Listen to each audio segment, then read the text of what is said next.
Tá começando o Pod 10, a resenha tá firme, é só top 10. A conversa é viva, o papo é quente. Histórias que inspiram com muita gente, de ideias que voam e sonhos no ar. Vem com a gente, é só chegar. Pod 10, é o som da conexão. Cada episódio uma nova emoção. No Pod 10 tudo pode acontecer. Aqui a voz é livre pra você dizer. De lutas, histórias, receitas, canções. Nos microfones, diversas emoções. Da cultura ao esporte, pode esperar. No Pod 10 tem muito pra falar. De ideias que voam e sonhos no ar. Vem com a gente, é só chegar. Pod 10, é o som da conexão. Cada episódio uma nova emoção. No Pod 10 tudo pode acontecer. Aqui a voz é livre pra você dizer. De lutas, histórias, receitas, canções. Nos microfones, diversas emoções. Da cultura ao esporte pode esperar. No Pod 10 tem muito pra falar. De ideias que voam, sonhos no ar. Vem com a gente, é só chegar. Pod 10, o mundo muda pra você.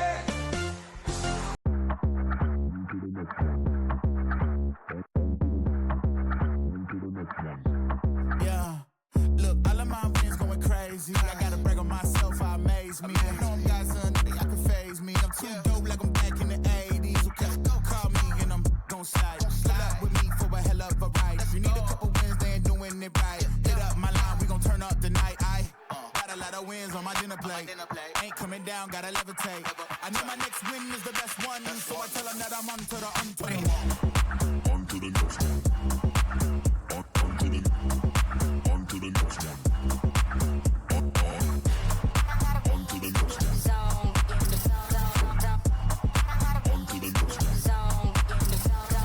I don't take no loss, it's simple. I'm a stand-up guy, want 10 toes. Looking in the mirror, who better than me? Got their hands high, tell them that I'm out of their reach. I know I want a few M's, so I'm up, making it happen. Put a back laughing. Look, took a few L's, but now I'm way up. You should see they reaction. Whoa, got a lot of wins on my dinner plate. Ain't coming down, gotta levitate. I know my next win is the best one, so I tell them that I'm on to the on. On to the next one.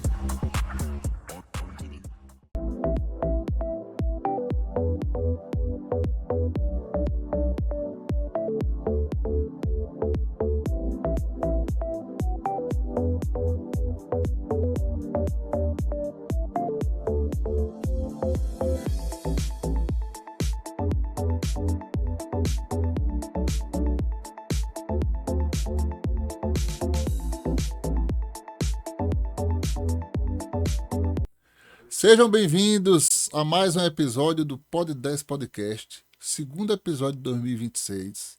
Este ano é ano de política, claro, e o Pod 10 não poderia ficar de fora, tem também que se preparar. E a gente vai começar já a parte política hoje muito bem, recebendo hoje nosso querido Ricardo Coutinho, ex-governador da Paraíba.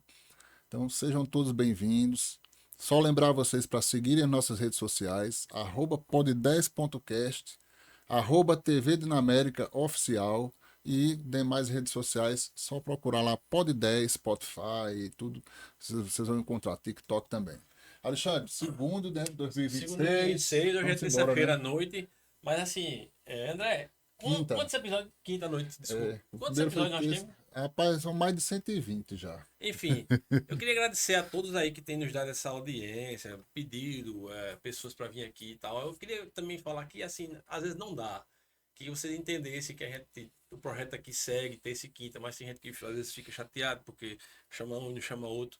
Mas enfim, gostaria de dizer também, André, que a gente cresceu muito no TikTok e no Trends. Então você tá aí nos assistindo, vai lá no TikTok, vai no Trends, tem todos os cortes lá nossos, estão lá. Então, TikTok, Trends, Spotify, o próprio YouTube, os canais do Instagram e por aí vai, né? vamos embora? Vamos embora que Com prazer tem aqui. muita conversa boa hoje. Com Com o ex-governador da Paraíba, ex-prefeito de João Pessoa, ex-vereador, ele é ex-tudo, mas ele agora ele tá querendo ser mais ex não, viu? Tá Ladies voltando and à gentlemen, ativa. com vocês, Ricardo Coutinho, seja bem-vindo, meu irmão. Ô, irmão, obrigado, Alexandre, obrigado, André. Um prazer muito grande estar aqui com vocês, né, para que a gente fale sobre a vida, sobre o mundo, sobre o Brasil, sobre Paraíba, enfim, sobre o que vocês queiram falar. Estou à disposição. Vamos embora. Mas, Ricardo, olhando para trás, qual foi a decisão mais difícil da sua carreira pública e que ainda lhe impacta até hoje?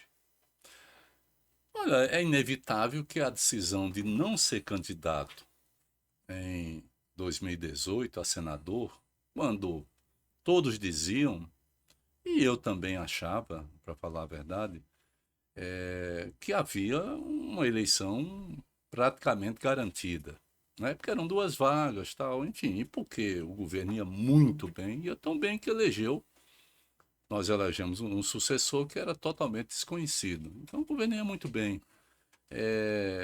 Então, abrir mão de um mandato de senador, né? E para que você veja a extensão disso, se você olhar para Paraíba, de 1900 para cá, talvez Zé Américo de Almeida, que exercia vários cargos e saía de um para poder ir para outro, tal, né? Talvez Zé Américo de Almeida não fosse candidato a senador numa circunstância daquela. Então essa foi uma decisão assim muito difícil que eu tive que tomar, mas ao mesmo tempo para mim era algo natural, porque eu quando fui sair da prefeitura para disputar o estado, meus amigos diziam: não faça isso, não faça isso, não, sabe, a prefeitura está cheia de grana, cheia de obras, está tudo, sabe, correndo, e estava mesmo. Eu deixei 252 milhões em 2010, um monte de obras, né? E outras já inauguradas, tal. Mas eu me dava assim a condição de ser uma espécie de operário da política. Eu tinha que fazer aquilo para abrir uma brecha numa história de oligarquias do nosso Estado. Nosso Estado sempre foi um Estado oligárquico, não é? Então, em 2010 foi o último ano que foi o ano que isso foi quebrado. Foi quebrado por mim. E eu, que nunca tinha tido nenhum parente candidato, eu não tinha isso. E quando eu fui prefeito e governador, aí eu disse: amigo, na minha família ninguém candidato. Quando eu sair, quem quisesse candidato, mas enquanto eu tiver, ninguém.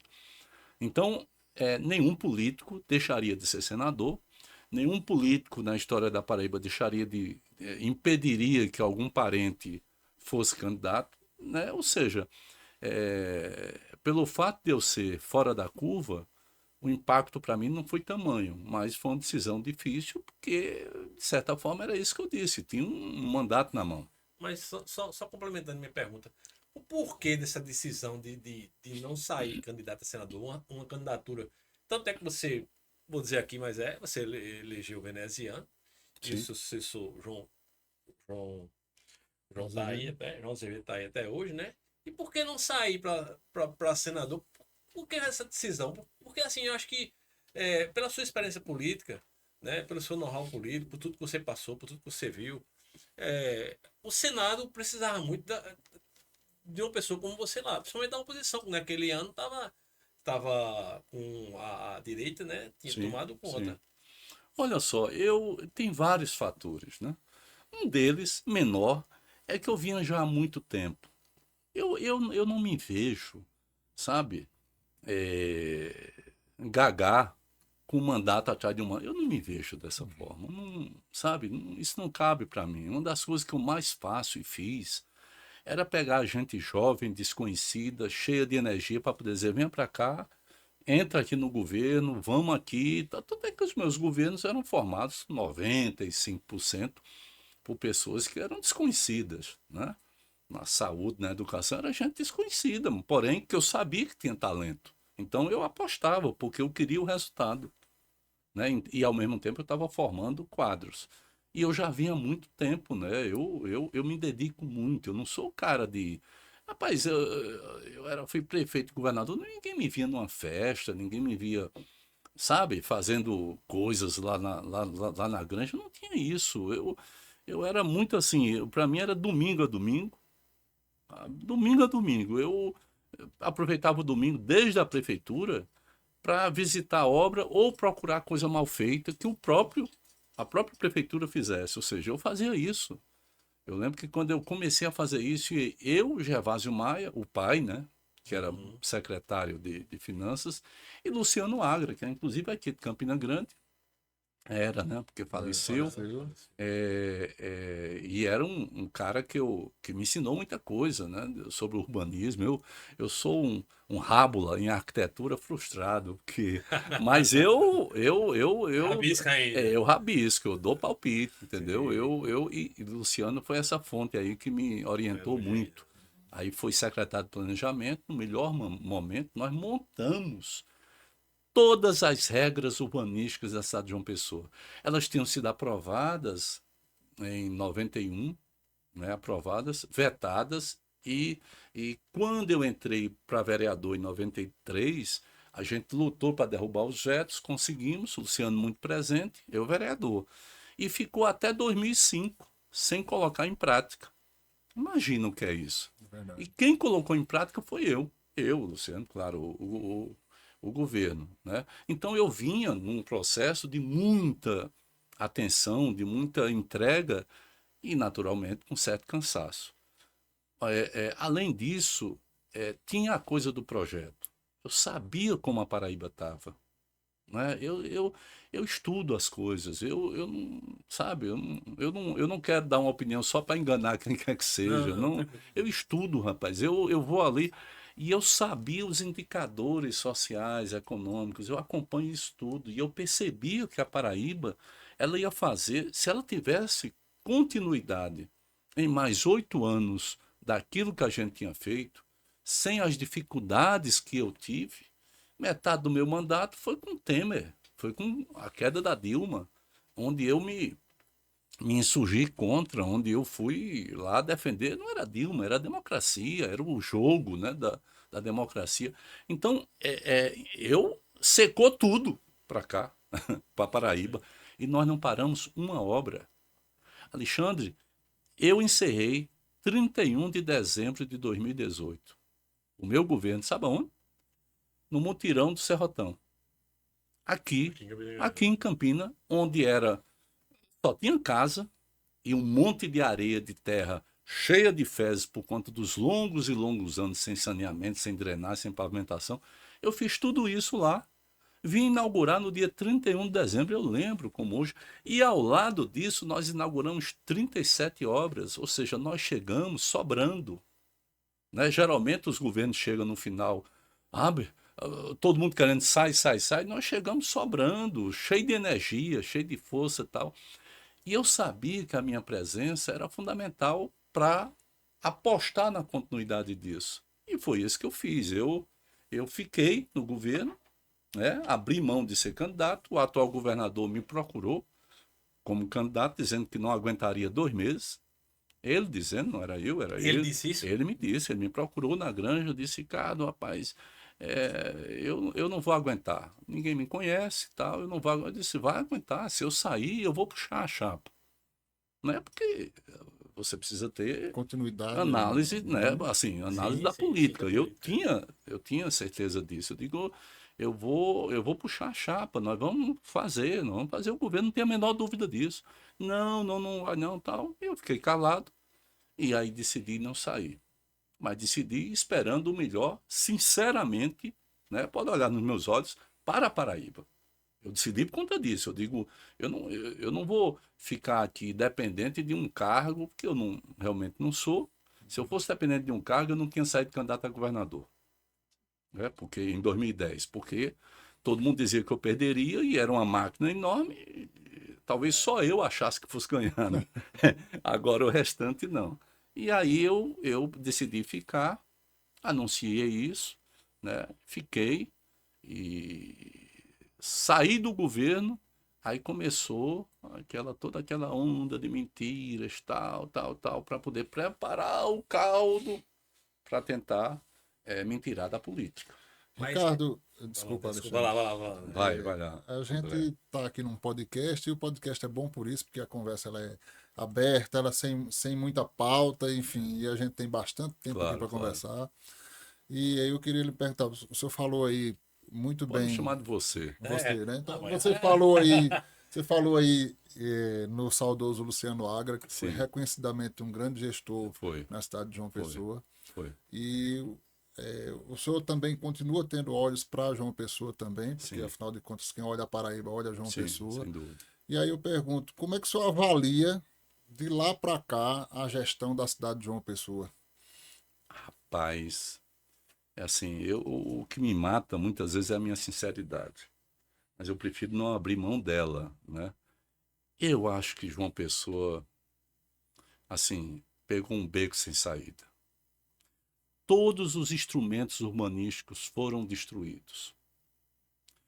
Toda a participação popular, que era a base dos mandatos, né? Inclusive do Estado comigo, ela foi destruída. As obras de mobilidade urbana que você tem em João Pessoa são da minha época. Se você olhar a Pedro II, aquela que leva lá para a universidade, né, ela foi ampliada, eu enquanto prefeito, numa parceria com o presidente Lula na época. Né? Se você olhar as alças da Beira-Rio, aquela entradinha, aquela saidinha, que aquilo faz uma diferença enorme. Sabe aonde? Lá no Trauma. Lá no Trauma, é ali que, se não fosse essas alças, era o caos. Foram feitas pela prefeitura. O retão de Manaíra, que era só uma pista indo, outra voltando, hoje tem 3 de cada lado, feitas no meu governo, na prefeitura.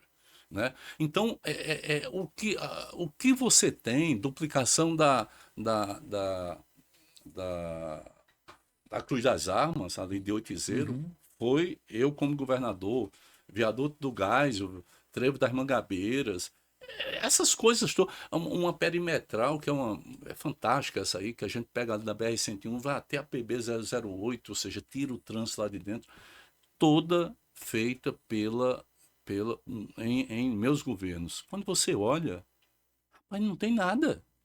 Não tem nada. Tem uma ligaçãozinha ali dos bancários com uma ponte de 30 metros para a universidade, sabe? Você tem outra do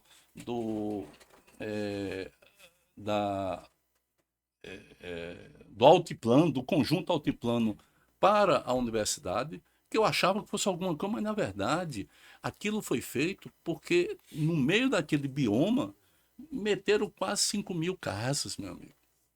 Do programa Minha Casa Minha Vida, ou seja, está um horror. Devastaram algo importante, né, ali. Ou seja, aonde a gente olha, você não teve melhoria, evolução, não é nem melhoria, evolução. Na cultura foi uma involução terrível.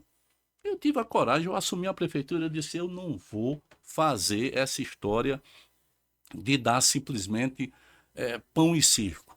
Eu vou tentar trabalhar a cultura e, não, mas ninguém vai participar. Eu digo, vai participar. Rapaz, a gente criou uma história de um circuito cultural. Eu trazia a turma aqui de Campina, sabe? Trazia a turma lá de Cajazeiras para se apresentar nas praças de João Pessoa de setembro a março. Porque nas praças a gente construiu muito anfiteatro, sabe? Eu tenho uma lógica que eu acho que as pessoas têm que se encontrar, né? E tem que se encontrar, tem que estar ali conversando. E a cultura é um instrumento para isso extraordinário. Então, a gente tinha um circuito que rodava e dava grana para a turma, porque também é necessário, né? Você também não pode viver de brisa. E, ao mesmo tempo, eu via as praças cheias. Tem um episódio que eu conto, porque é verdadeiro.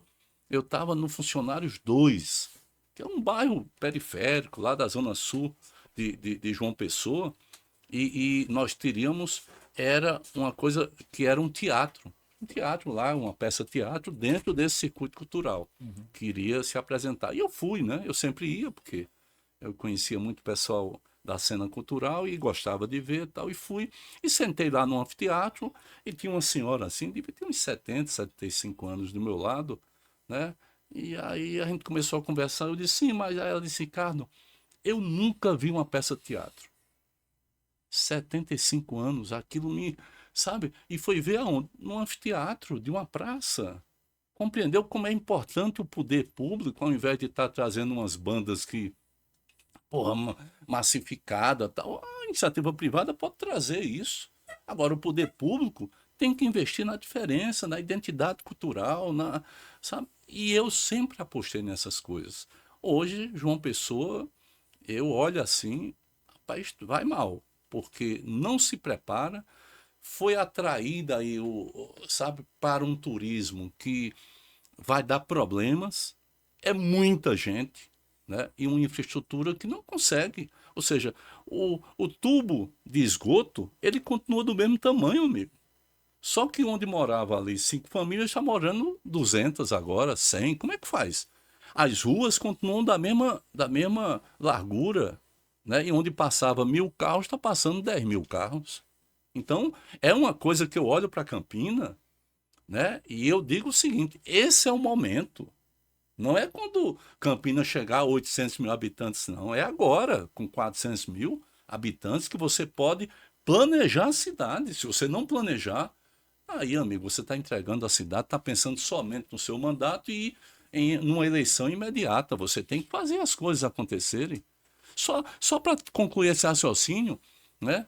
Eu peguei algumas brigas, no melhor dos sentidos. Sim. Por exemplo, eu saí no dia 31 de março de 2010 da prefeitura. Quando eu assumi, existiam 21 acampamentos de sem tetos. Grandes acampamentos, mas acampamento mesmo, barraca. Eu conheci crianças com 5 anos que nunca tinham visto entrado num banheiro.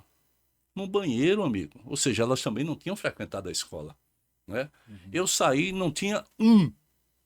Todos foram colocados em casas. Todos. Sabe? Isso é uma coisa que eu falo com prazer enorme porque é verdade, né? Eu saí, não tinha um ambulante no meio da rua. E João Pessoa estava tomada quando eu entrei, tomada. Ninguém passava pelas calçadas. Só que eu não botei o povo para casa, não. Eu botei para dentro dos shoppings. Shopping Popular do Varadouro, Shopping Popular da Lagoa, Shopping dos Sapateiros. Eu fui, sabe, mas num ritmo muito frenético, né? Que é uma coisa que eu gosto, assim, em mim é isso, é o ritmo frenético.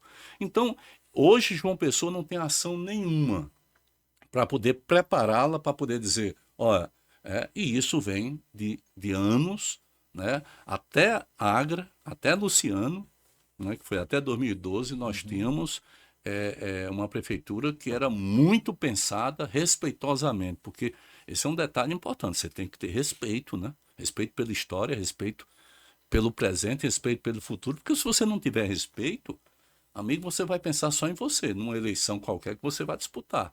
Luciano tinha muito isso. Você quer um exemplo? Luciano construiu Agra. Começou comigo, mas começou só ali a Estação das Artes. Ao lado da Estação Ciência, Arte e Cultura, você tem a Estação das Artes, né? Que era um grande salão de exposições, tal, muito bacana. Aquilo veio muito, inclusive foi feito por um arquiteto Amaro, tal, que era amigo do Luciano, trabalhava na CEPAM. Foi construído. A prefeitura agora, né, doou ao governo do estado, ou seja, os dois concordam com isso, observa, né, para se transformar numa central de computadores quânticos. E vendem isso como se fosse, sabe, uma maravilha. Só que a temperatura de manutenção desses computadores é menos 25 graus, menos 25 graus. O que se quer, o que se propõe para isso é que sejam cidades com temperatura média menor. Campina Grande, Areia, Bananeiras, Araruna, ou seja, era aí que essa... Aí o cara pega uma Estação das Artes, um símbolo ao lado de uma arquitetura de Oscar Niemeyer, pega isso, joga para ser um negócio lá de computador, sabe? Próximo do mar, ou seja, uma maresia um pouquinho estragou tudo, né? Ou seja, para quê? Para que isso? Compreendeu? Ou seja, no mínimo, como um profundo desrespeito e desprezo à cultura. É esse papo que precisa se ter, porque hoje não se fala sobre cultura, né? É como se a vida pudesse ser vivida sem cultura. E não pode, nenhum povo pode existir sem identidade, Se não tiver identidade, não é povo. Verdade. O André vai falar? Eu Não, eu ia pode- estender a pergunta agora também para Campina Grande. Qual é a avaliação hoje que você faz da gestão de Campina? E se quiser se estender também a outras cidades importantes, como Patos. Porque eu até entendo, só interrompendo, André, eu até entendo essas perguntas de André, e eu só. Porque assim, a gente está Complementar. em duas cidades, as maiores da Paraíba, Sim. e que, ao mesmo tempo, elas têm crescido, né? O senhor bem falou aí, às vezes de forma desordenada, né? Em alguns Sem sentidos, controle né? nenhum, Sem sem controle, proposta de né? futuro nenhum. E assim, temos aqui um, um mar de problemas, né, nessas Sim. cidades, e que, como governador que não sei se eu não sei se foi, né, conhece bem esses problemas. Hoje, só complementando sua pergunta, viu, André? Sim, Tô à tirando vontade. você, À né? vontade, à vontade. Hoje, como governador do estado, se você fosse, teria alguma ação imediata para que isso fosse resolvido, tanto essa enxurrada de projetos que foram feitos em cima da outra, como você falou bem aí, o Luciano Agra, em memória, fez tão bem, e hoje a gente vê que realmente inflou essas cidades. A gente fala de João Pessoa, mas Campina também está Sim, sim. Também, tomando também. E é justamente por isso que eu perguntei então, a aí visão. eu vou me aprofundar. Como Vai. governador hoje, teria alguma ação para essas duas cidades? Vou usar essas duas cidades porque são as que estão Claro, mais. claro. Eu investiria em 2 campos. O primeiro deles, fundamental, mobilidade urbana. Humana. Na verdade, mais do que urbana, humana. Porque quando você fala em mobilidade humana, não é só o carro, né? Não é só o ônibus, né? É a bicicleta, enfim, são os caminhos que aproximem as pessoas dos seus destinos, né?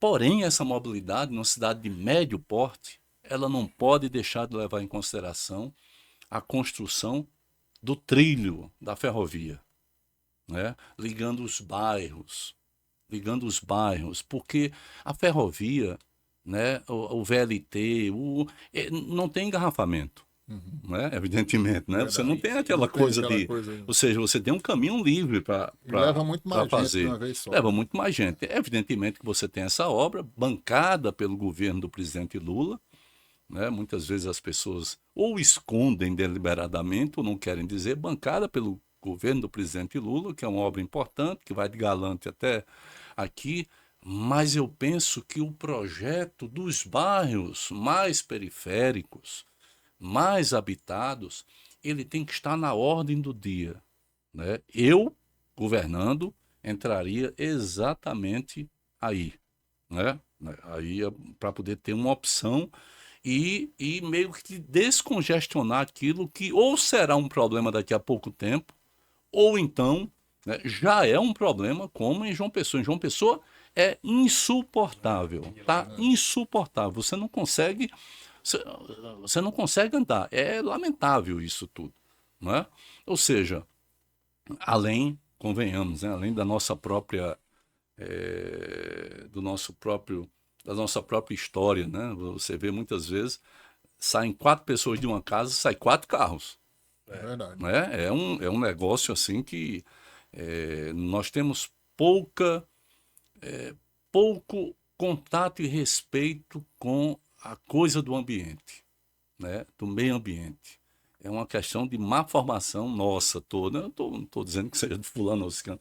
Nossa, né? Toda, né? Do ser humano, assim, a gente por aqui. Essa era uma. A outra era resgatar uma coisa chamada educação, né? Devolver a alma à educação. Porque muitas vezes, e muitos gestores acham que a educação é ter uma escola aberta. Escola aberta é a coisa mais fácil do mundo. Você abre. Eu construí no estado 220 escolas. 220 escolas. 220 escolas. Não há nenhum parâmetro na história da Paraíba para estudo. Metade das escolas eu construí nos municípios. Ou seja, eu analisava e continuo a crer que isso é o correto, que a educação ela é um sistema. A educação não pode ser vista, eu sou governador do estado, só quero saber do estado. Eu sou prefeito, só quero saber da prefeitura. A educação é um sistema. O cara que vem da prefeitura, ele vai para o estado. Então, ele não pode sofrer solução de continuidade.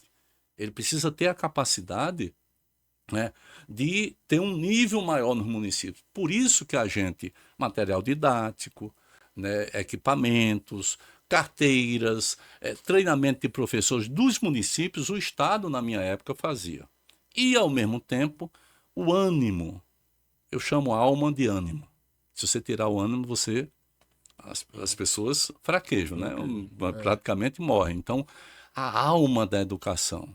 Quando nós criamos, porque fomos nós que criamos a escola integral e depois a escola técnica integral, né? A gente tinha que dialogar com essa juventude para dizer para ela que não podia ser um local chato. A escola não pode ser chata, pô. A escola você tem que ter vontade de estar ali dentro. E para isso você tem que ter arte, cultura, você tem... Eu lembro, eu não sei qual foi a escola aqui em Campinas que teve um assassinato de um estudante na porta. Eu acho que foi na UEPB, não é? Não, foi numa escola estadual. Foi numa escola estadual.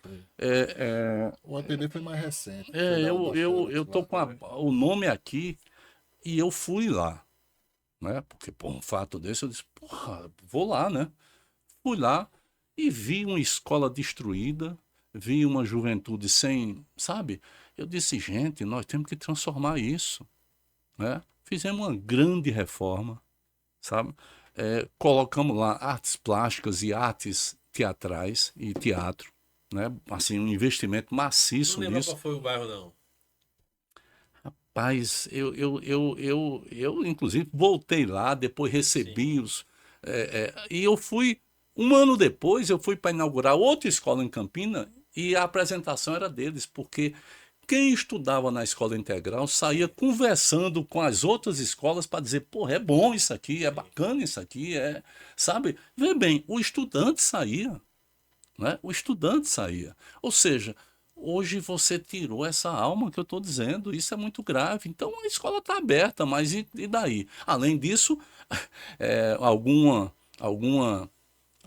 alma profundamente ignorante foi propor que o cara pode ser reprovado em até 6 matérias que ele continue em frente. Ou seja, quer se livrar do estudante. É verdade. Quer se livrar do estudante. Ao invés de olhar para o estudante. E preparar atividades. Você tem que formar o estudante. Você não pode se livrar do estudante. É isso que hoje está tendo aqui no estado. Com relação a Campina, eu acho que Campina tem uma coisa interessante que eu estudei, né? Assim, eu vi aqui uma tese de uma pessoa da UEPB sobre o poder político em Campina desde a década de 50, a transformação do poder agrário para o poder urbano, que aí vinha... Perfeito, né? Era que vinha o RIC, né? Sim. Que era dono do banco, acho que industrial, né? Sim. Tal, aí a formação daquilo, passando por Ronaldo, enfim, você tem todo Edivaldo Mota, que foi um grande prefeito, você tem toda uma trajetória de poder, né, onde Campina, ela tinha primeiro muito, ela ainda tem, mas ela tinha muito orgulho pelo que era. Campina hoje tem 12% do ICMS do estado, mas já chegou a ter 55%. Verdade. Campina tinha mais ICMS, ou seja, a concentração era maior de indústrias, né? O imposto na época é equivalente ao ICMS, do que João Pessoa. Hoje ela tem 12%. Ao mesmo tempo, a receita própria de Campina é extremamente baixa. Né? Ora, como é que em João Pessoa a receita própria, ISS, IPTU, corresponde a mais de 50% e aqui está lá embaixo?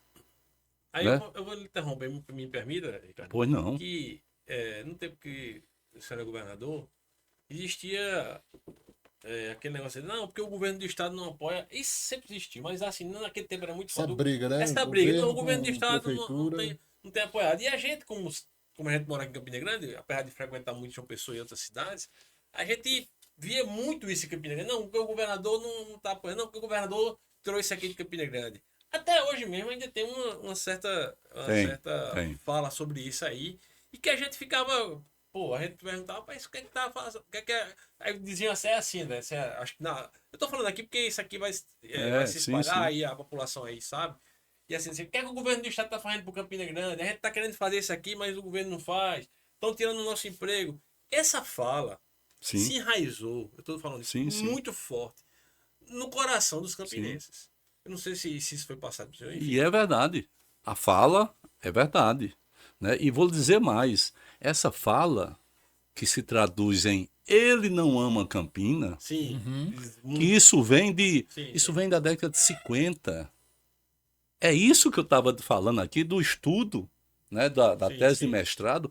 Isso vem da década de 50, foi o grande argumento, inclusive com Severino Cabral, quando Severino foi vice de João Agripino, dizia: ele nasceu em Campina, mas não ama Campina, que era um argumento majoritário de quem estava com o poder. E desde então, esse discurso foi o mesmo, né? E comigo, naturalmente, ele não podia ser diferente, né? Só que eu te digo uma coisa, né?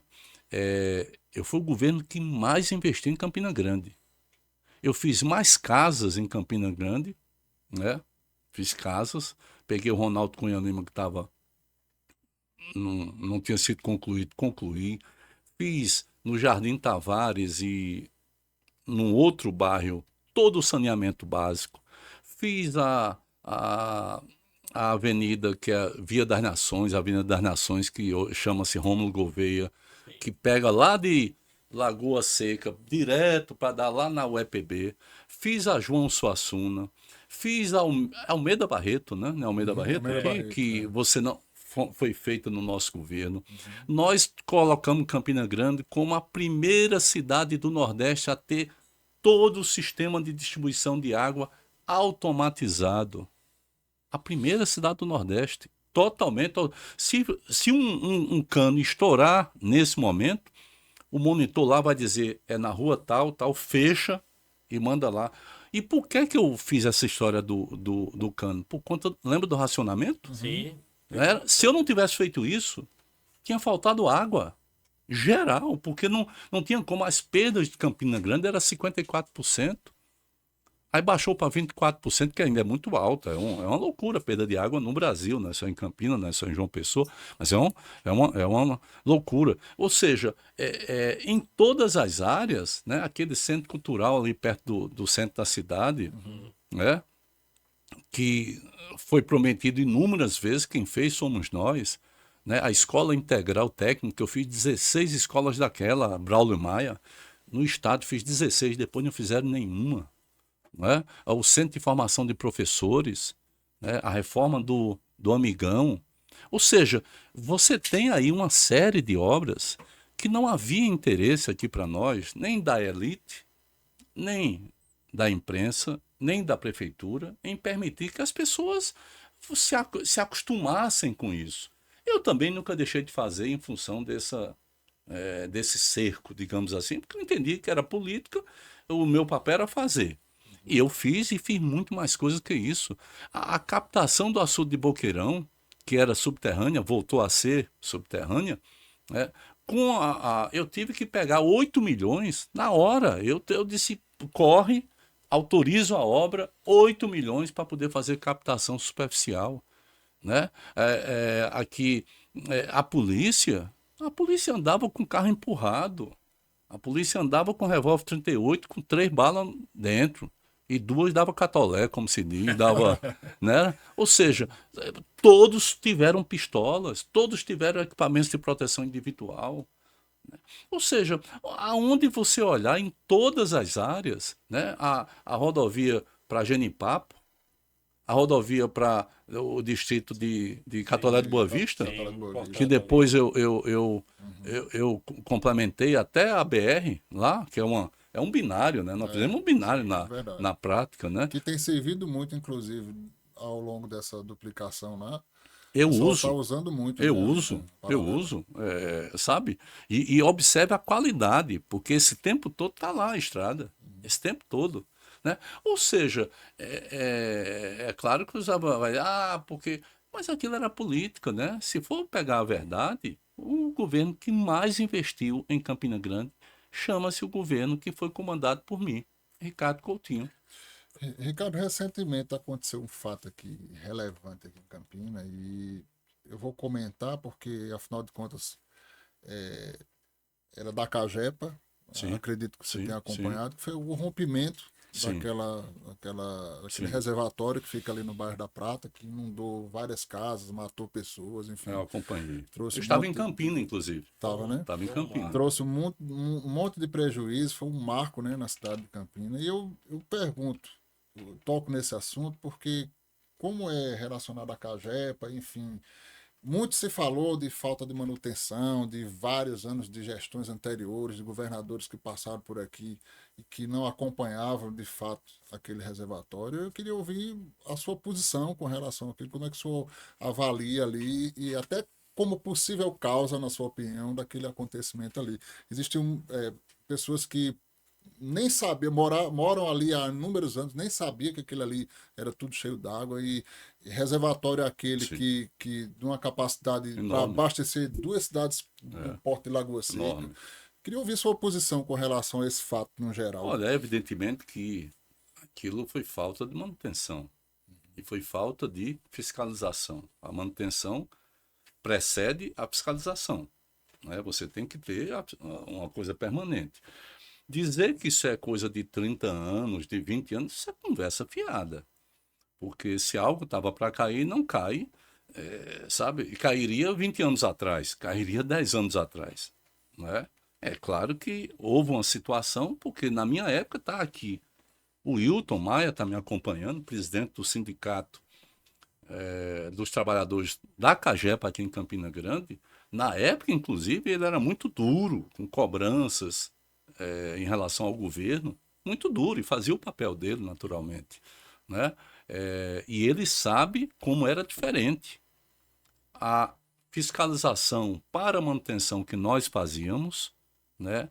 Tanto é que a Cagepa, que era uma empresa jogada, só dava prejuízo, e eu dizia, como é que pode uma empresa que só ela vende água, ela dá prejuízo? É a mesma coisa de você pegar se você pegar uma padaria, uma cidade que só tem uma padaria, sabe? Como é que ela vai dar prejuízo? Tem alguma coisa errada, né? Evidentemente, a Cagepa, no meu governo, passou a dar superávit. Quando eu saí, o superávit era 158 milhões que nós reinvestíamos. E a Cagepa passou para o seu melhor momento, né? Então não tem essa história de dizer, não, 20 anos, 30 anos, conversa fiada, né? É muito melhor você dizer, olha, houve uma falha, vou abrir. Como é que uma catástrofe dessa, que matou inclusive uma pessoa, uma senhora, uma catástrofe dessa, até hoje não tem explicação? Ora, como é possível, né? Alguma explicação tem que ter. É óbvio. Eu vi essa passada ainda que o laudo ainda vai sair, né? Ainda vai. Isso é uma piada. Isso é uma o piada, laudo né? vai sair. Seguraram para poder passar o tempo e depois vai sair uma notinha em algum canto e tchau, né? É aquela coisa de Brumadinho. Os grandes desastres, né? Eles vão por aí, né? Não é culpa de ninguém, é culpa das pessoas que estavam embaixo. No final das contas é isso. Depois do Não é? morador. Então, olha, eu acho, sinceramente, que além disso existe uma campanha orquestrada para desestruturar a Cagepa. Anota o que eu estou dizendo aqui hoje, né? Para quê? Para que as pessoas digam, essa porcaria tem que privatizar. Não é a Cagepa. Na minha concepção, água é algo que não dá para você passar para a iniciativa privada. Passe tudo, mas não passe água. Berlim, Paris passaram água na década de 90, hoje já reestatizaram. Por que essa posição, Ricardo? A minha posição é muito clara por uma razão muito simples. Não dá para você manipular um tratamento que você dá a uma água ou a um esgoto, né? Deixando que as forças do mercado analisem isso, valorizem isso, né? Em função da capacidade de pagamento de quem tem. Não é possível isso. Por exemplo, eu congelei por anos e anos e aumentei o volume da taxa social. Aumentei o volume e congelei o custo. Você não se pagava quase nada. Aqui em Campina Grande, na Paraíba, você tem uma multidão que usa essa taxa social, porque as pessoas não têm dinheiro, só que elas podem não ter dinheiro nenhum, mas elas têm direito à água. Elas têm direito à água, porque se não tiver direito à água, vão ter direito a quê? Daqui a pouco tira o oxigênio delas, né?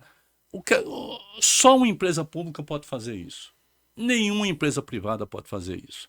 Outra coisa, quem sustenta a Paraíba, do ponto de vista da água, do tratamento da água e do esgoto onde tem? Quem sustenta, né? As grandes cidades e uma grande parte disso João Pessoa.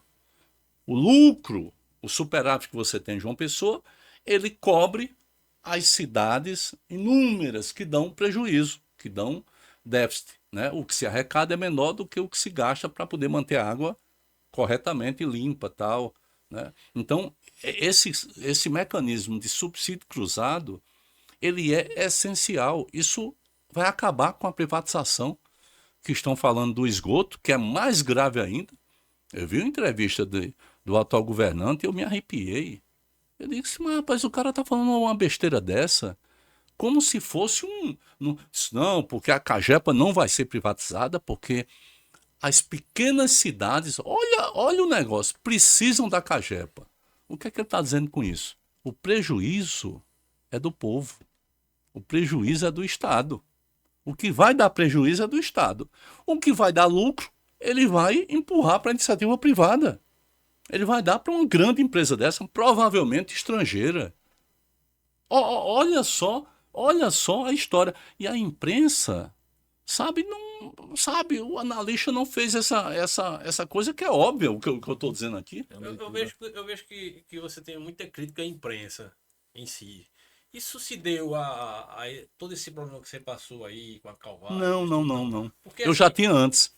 Já tinha antes? Já. Então, assim, será que aproveitaram isso para fortalecer essa briga entre você e a imprensa? Assim, porque Não. Eu vejo que, tipo, os setores da imprensa, vamos dizer assim, a gente até conversava em off, grandes setores da imprensa não quer sua presença em programas, em lugares e tal. Isso se deve a quê? A rixas do passado? Porque, assim, a gente sabe que você enfrentou muitos embates. Fez amigos e inimigos, é normal, normal. Né? Adversários e adversários, né? Inimigos é muito forte, mas adversários. A imprensa em si, a grande imprensa, vamos dizer assim, a tradicional, ela tem um pouco, a gente sabe, evitado sua presença. Isso se deve a embates do passado? Se deve ao constrangimento. Ao constrangimento, né? Porque, deixa eu te falar uma coisa, eu sou uma pessoa que eu tenho claro em mim o peso e a necessidade de uma imprensa livre. Livre. Imprensa livre significa aquela que pode me criticar, pode, e pode me elogiar. Pode fazer isso com qualquer um. Imprensa livre é isso. Desde que você tenha parâmetros. Desde que você puxe pelo parâmetro. Uma imprensa que toda ela, né, quando você observa, ela está dentro de um mesmo... Sai uma matéria, eu vou te dizer, da SECOM. Todo mundo dá. E não dá o contraponto. Então essa imprensa deixou de ser livre. Essa é a questão fundamental. E a democracia precisa de uma imprensa livre. Quando eu falo e digo as coisas que, no meu entender, estão erradas, né, eu estou, penso eu, ajudando a essa imprensa livre. Acontece que tem muita gente na imprensa que não quer mais coisa da imprensa livre. Então, esse é um detalhe assim, importante, Alexandre, que eu estou aqui relatando, né? E não parte pela questão de brigas, não. Porque eu acho o seguinte, se alguém discorda de mim, discordou. E eu não estou concordando e lá vai. Faz parte. Faz parte do jogo. Né? Faz parte. Agora, quando alguém diz uma coisa comigo que não é verdadeira, a imprensa livre diria, Ricardo, o que é que você acha disso? Né? Só que isso não acontece há muito tempo. Eu estou falando de Ricardo ou qualquer um, não é só comigo que isso acontece, né? Mas assim, comigo muito, muito claro, porque eu sou uma pessoa que eu tenho uma opinião. Eu não gosto de político sem opinião, né? Político sem opinião é alguém que quer enganar os outros, né? E o que tem nesse estado é político sem opinião, né? O Brasil teve aí uma tentativa de golpe. Quantos comentaram? Eu vou dizer, comentou aqui, Cabo Gilberto a favor, né? A favor. E eu, que não tenho mandato nenhum. Observe, é muito grave isso. Como é que você tem um mandato e você não quer construir uma liderança? Porque quando o cara te elege para ser um vereador, para ser um deputado, ele está elegendo um líder. Ele não está elegendo, ele não está te dando um emprego, toma aqui um emprego, um salário para tu viver. Não é isso, não. O cara tá. Aí o cara se esconde em ter opinião para não perder voto. É muito sério isso que eu estou Eu vou dizendo. tocar nesse assunto agora, porque a gente teve aqui até com assessores dele, da Alexandre Sindicato, que é já tivemos aqui com um deputado estadual, ele estava até agora, Edinho? Não, Ninho não. Ele até elogiou assim. É o que tava lá na marcha agora, eu esqueci o nome dele. Sargento Neto. Sargento Neto. Sargento Neto, Bolinha, enfim, com várias pessoas da direita. E eles disseram uma coisa assim. Rapaz, a gente perguntava, né, de João Azevedo e tal, sim. essa questão toda. Eu disse, rapaz, é o seguinte. Ricardo, a gente sabia o que ele queria e com o que ele dizia. João Azevedo, ele se esconde atrás daquela coisa de não perder voto. E eu concordo com isso. Ele dizia assim, pronto, Ricardo, a gente gosta porque a gente sabe, pronto, a opinião dele é aquela ali. E eu posso não concordar com nada que você disse. Sim, claro. Mas Mas você sabe, e eu tenho o dever, para mim, né? Para mim, eu tenho o dever de ser claro com relação àquilo que eu penso. Sim. Quer dizer, eu me coloco numa obrigação, né? De poder ser sempre foi dessa forma. Eu tenho opinião, as pessoas podem até, eu não gostei da opinião, eu não voto. É uma questão de cada um. Agora, eu tenho a obrigação de ter uma opinião, de ter posição, porque senão eu vou estar traindo o pressuposto básico da representação política, que é você colocar alguém que você sabe o que pensa num determinado posto. Como isso no Brasil hoje? Sabe, as pessoas elegem pelo quê? Ninguém sabe pelo quê. E isso é o grande problema da democracia ocidental. Esse é o grande problema. Né? Não é só do Brasil, não. É no geral. Se você olhar para os caras, presidentes dos Estados Unidos, é uma lástima. Os caras não têm preparo nenhum. Né? Observe. Sabe? Tudo faz de conta. São pessoas que vêm de oligarquias, que não têm preparo mesmo. Aí você compara com o cara, sei lá, sabe? Os caras são preparados com o presidente da China. O cara preparado, sabe? Fala manso, bem devagar, conhece tudo do mundo, porque são preparados para isso. Tem que ser preparados, compreendeu? Aqui, no Ocidente, é uma farra. O cara promete alguma coisa, compra voto ali, faz isso, faz aquilo, e está na política. Voltando à imprensa, que a gente estava falando, e eu toquei nesse assunto também, que muito se esconde de opinião, etc. Deu a entender aí que parte da imprensa, quando sai a notícia da SECOM, como o senhor falou aí, pode-se dizer que a imprensa tem um cabresto hoje na Paraíba, A SECOM, para não falar. Eu acho, viu? É uma outra opinião minha, mas eu vou dando opiniões, né? Você está perguntando, eu vou falando. Eu acho que... Não, mas se não quiser falar... Não, eu falo. Não, eu falo. Eu acho que essa imprensa vem sendo assassinada há alguns anos, né? A forma de atuação do atual secretário de comunicação é o responsável direto por esse assassinato, né? Ou seja, na minha época, né, se eu fosse deixar a Secretaria de Comunicação, que a mim foi proposto, eu teria toda a imprensa. Inclusive aqueles que me criticavam pesado, com mentiras, com mentira mesmo. Rapaz, eu lembro de uma vez que forjaram uma lista de salários de prestador de serviço, duplicando, isso veio do TCE, duplicando o salário, que seria um escândalo, compreendeu? Para dizer que eu tinha duplicado o salário em época de eleição, isso veio de dentro do TCE. Eu Eu estava aqui, eu acho que no Corpo de Bombeiros aqui em Campina Grande, quando chegou a pergunta da lista, eu disse, como é a história? Aí eu disse, eu vou entregar a polícia para a polícia investigar. Que negócio é esse? Denunciei ao Ministério Público, nunca investigaram. Como é que você pega um documento pretensamente, tá? E ao mesmo tempo tomou conta? E era uma fraude. Era uma fraude. Quando nós puxamos a folha do pessoal, era a metade, eles duplicaram. Compreendeu? E ficou por isso mesmo. E ninguém foi dar a resposta que era necessária, né? Com isso, eu não estou dizendo, repito mais uma vez, que eu seja contra a imprensa. Eu estou defendendo a imprensa. É diferente, né? Eu não quero me utilizar da imprensa colocando um cabresto ou então dizendo é assim mesmo. Não é assim, não. Porque na minha época você tinha blogs que batiam, inclusive com mentiras terríveis contra mim. E eu sabia, porque me foi dito que eu podia calá-los. Eu podia, mas eu disse de jeito nenhum. Pode ir. As minhas providências serão outras, mas, né? E fiz isso. Ou seja, nós precisamos, penso eu, compreender a questão objetiva da democracia. Né? Democracia não é só votar de 4 anos em alguém.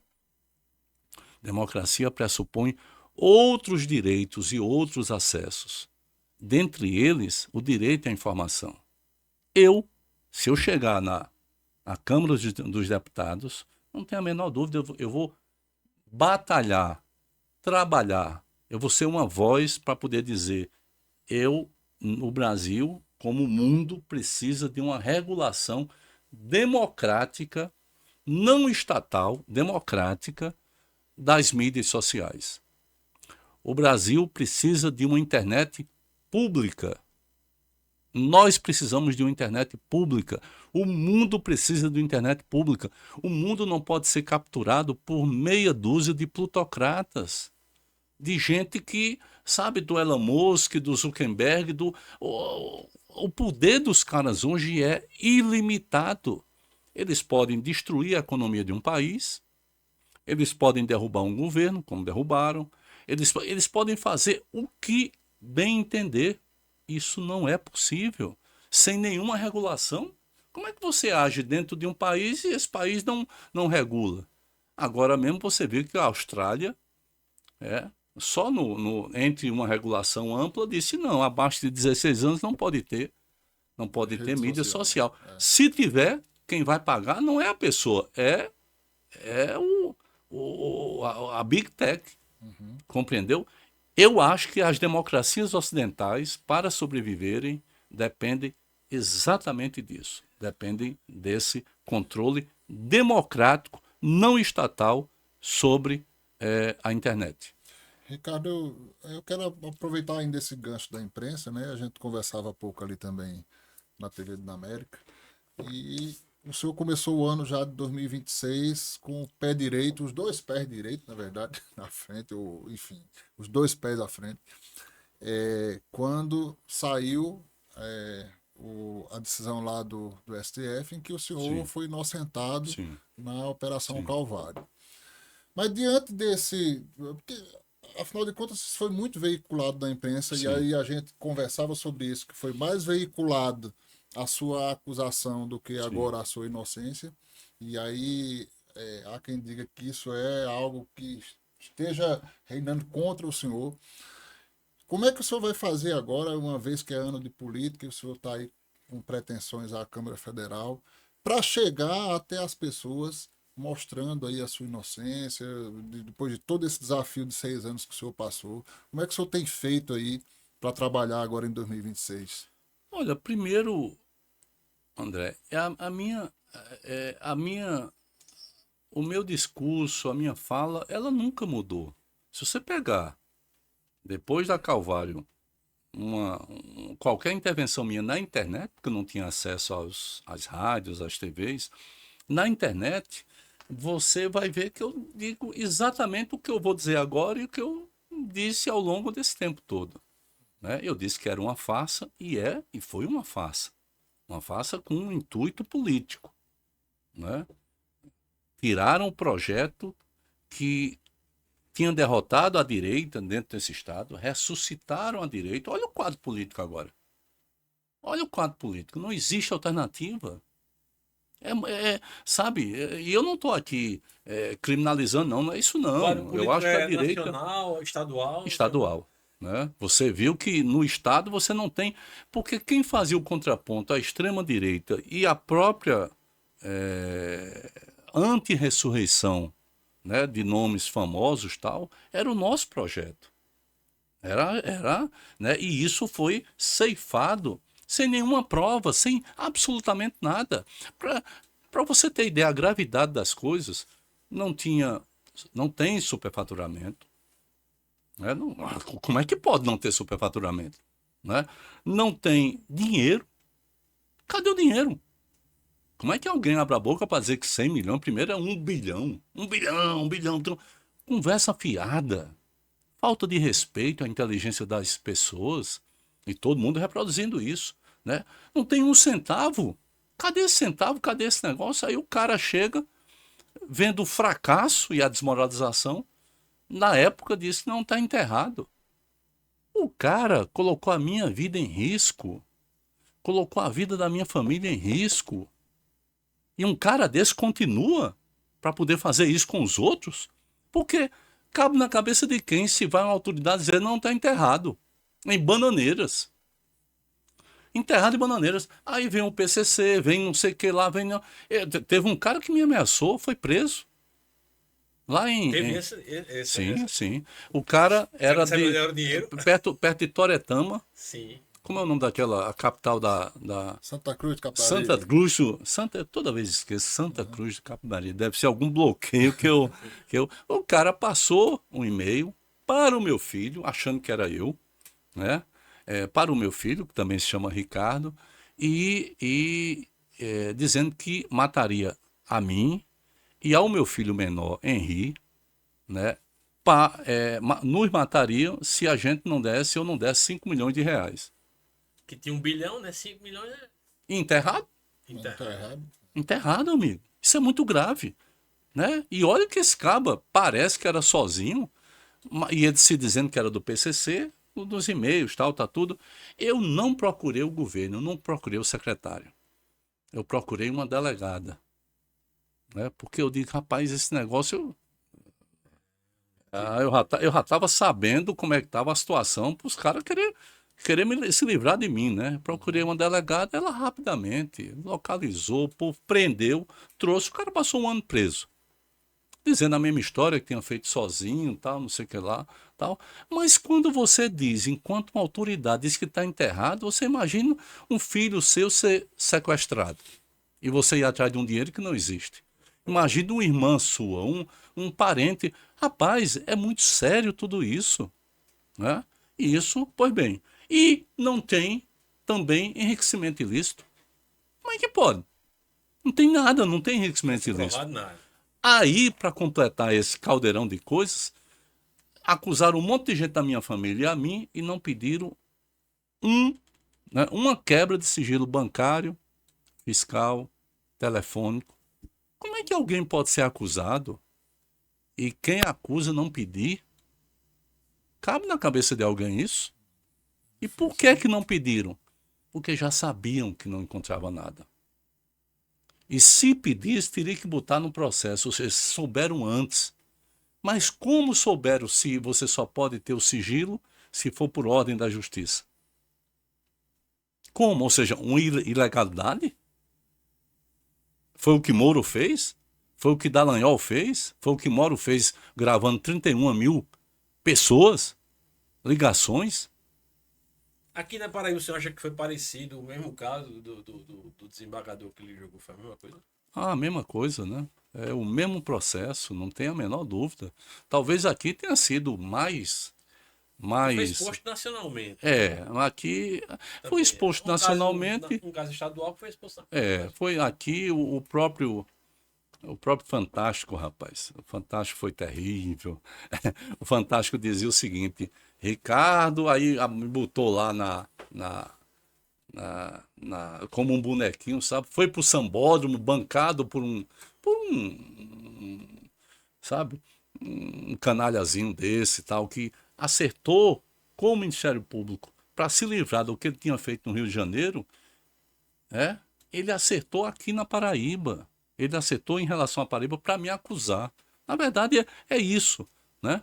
Aí ele disse que, o Fantástico disse que ele tinha dito que tinha me levado para o Sambódromo. Eu nunca fui. Eu não tinha me levado para Búzios. Eu não conheço Búzios. E tinha me levado para onde? Para um show do YouTube. Eu adoro show.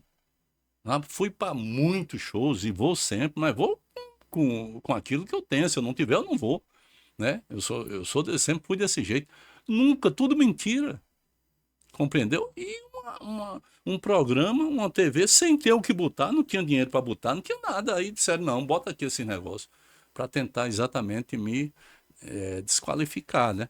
Mas só que na verdade, eu me acho muito forte, né? Porque aguentar um negócio desse, o que eu vi de gente aí por esse país afora, se escondendo, aqui na Paraíba se escondendo, né? Eu vi muita gente. Sozinho nesse momento, assim, meio abandonado. É porque, assim, existia um grupo ali, quando o senhor era governador, existia um grupo forte ali do lado do senhor, e depois, assim, a gente viu que meio que o senhor ficou só, assim, não tinha ninguém pra... não foi isso, enfim, ir lá na Assembleia brigar. Muita gente correu. Sem dúvida. Porque o atual governador vendeu a minha cabeça. Ele foi cooptado pelo Ministério Público. E só é cooptado quem tem algum problema para explicar. Porque se alguém chegar para mim e dizer, Ricardo, assaltaram ali uma feira e você não sei o que lá, eu digo, se eu não tenho nada com isso, vai para lá. Foi a minha posição durante todo o tempo, eu não tenho nada com isso, isso é uma farsa, tal. O atual governador foi cooptado. O atual governador, em 2019, se reuniu com o Ministério Público. Eu sei, né? Eu acompanhei. Não estou aqui falando de ouvir me dizer não. Eu acompanhei. Ele se reuniu, né? Me perguntou, eu disse, não, vá. Não, você acha que eu devo ir? Eu digo, rapaz, sim, querem conversar com você, se reuniu em Brasília, lá no flat dele, que era o meu antes, né? Eu acompanhei essas coisas todas, né? E quando terminou essa reunião, ele me liga e diz, não, tá tudo bem. Eu digo, tudo bem o quê? O que é? Não, tá... Eu digo, alguma coisa tá errada, né? 2 semanas depois, ele contrata uma outra OS para o trauma, onde a OS tinha um valor muito baixo, eles reclamavam sempre, é muito baixo, porém umas metas crescentes, sabe assim, tinha meta até da quantidade de minutos que uma ambulância podia ficar na frente do hospital, ou seja, sabe, tinha que ter um limite, porque senão a pessoa morria, não, tinha tudo, era um protocolo, né? Ele contrata uma outra diminuindo 2 milhões, eu que conheço disso, eu conheço de contas, eu liguei e disse, que conversa é essa? Você quer criar prova falsa contra mim? Não. Eu disse, não, você tem que dar uma palavra, você tem que se expressar dizendo que você está comprando por fora. Ele disse, não, eu vou pagar por fora, eu vou comprar coisas por fora. Eu digo, eu sei disso. Jamais é possível você sair de 12 milhões e 400 para 10 milhões e 800 num hospital como aquele, com 3 mil funcionários, com as especialidades todas presenciais, é impossível, sabe? Com 18 mil procedimentos cirúrgicos por ano, é impossível. Eu entendo disso. Aí, não, eu vou dizer para o secretário de saúde, nada. Aí eu entendi, né? Os caras botaram ele no canto da parede, apresentaram aí umas coisas que eu também sei, mas não posso dizer agora, né? Apresentaram umas coisas e disseram, a gente não quer você não, porque, imagino eu, você a gente manipula. Agora, a gente quer Ricardo. E ele tentou criar isso.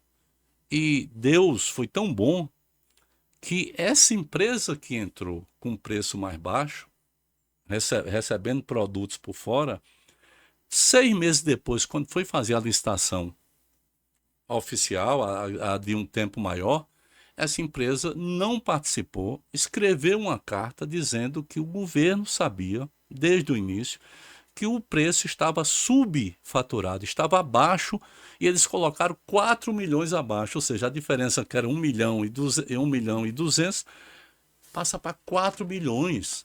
Você entendeu o que é? Ou seja, esse ofício cai na mão de quem? De Ricardo Coutinho. Você vê como as coisas são, né? Ou seja, quando aquilo que é tem força para ser, né?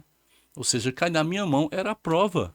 Eu desmontei ali, então não houve mais acusação de superfaturamento, que era uma farsa, que era mentira, porém estava sendo montado para mim. Compreendeu? Ou seja, esse é o jogo bruto da vida e o jogo bruto que se transformou, né, o sistema judiciário de 2013, eu digo mais, de 2005 para 2022, 2023. Essa estrutura ela não está desmontada, ela está lá, presente. Os ventos mudaram, aí essa turma recuou. Porém, estão esperando. É por isso que eu digo que para discutir democracia, você tem que discutir, como eu disse, mídias sociais e tem que discutir um novo código de ética. Porque você não pode acusar, André, eu não posso te acusar, eu sendo promotor, procurador, eu não posso te acusar somente para te destruir. Eu não posso fazer isso. Né? Eu tenho que ter um código que diga, rapaz, você tem um limite, você não é Deus. Você não pode ser ilimitado. Compreendeu?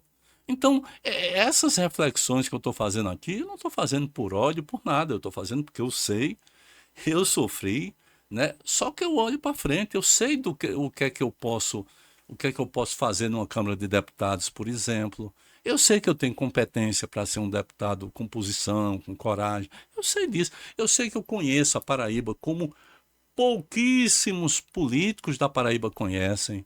Eu sei que eu conheço políticas públicas, né? Eu tenho capacidade de discutir isso. Eu vou lhe interromper um minuto e perguntar assim, senhor, diante de todo esse quadro que a gente vê político na Paraíba hoje, com João Azevedo saindo para senador, Lucas Ribeiro sendo o sucessor e o candidato do governador para esse ano. Temos também Cícero Lucena correndo ali pau a pau. Temos Efraim Moraes, que aparece, não sei se ainda vai, mas enfim, tá todo mundo. E aí eu vou voltar a sua fala antes. O senhor falar aí que a gente tem um quadro político muito ruim na Paraíba. Temos esses 3 candidatos, vou falar aqui do executivo, porque né, depois a gente puxa pro resto. Mas assim, temos no executivo esses 3 candidatos. Né? Temos um governo hoje que enfim, tá presente muito forte com a gente com o Lucas Ribeiro, com a família Ribeiro, né? Sim. Porém, o governador está saindo para senador, né? Para o Senado. Diante desse desenho político, como é que o senhor enxerga hoje a política na Paraíba diante desses candidatos, dessas figuras que eu apresentei, fora o veneziano, que eu não toquei, desculpa. Sim. Fora o senador veneziano. Como é que você enxerga essa visão política que a gente estava falando antes, que o senhor disse assim, na Paraíba hoje estamos mal? É exatamente isso que o senhor quer falar. Eu acho que tem um retrocesso em curso. E o retrocesso atende por uma equação, por uma lógica, por um pensamento muito simples. E eu estou falando aqui na minha visão, né? Eu não tô representando a visão de quem quer que seja que está nos vendo nesse momento e tal. É a minha visão, né? Eu fui produto de quê? Eu fui produto de uma derrota das oligarquias, a primeira na história da Paraíba. Eu fui esse produto. Eu fiz um governo com lançamento de gente nova, com políticas públicas, com democratização do Estado, com orçamento democrático, com essas coisas para poder afastar da lógica das oligarquias. Né? Entrego esse governo limpo, cheio de dinheiro em caixa, 550 milhões, todas as obras, sabe, pagas, aquilo que já... Tudo em ordem, tá aqui, entrego. Né?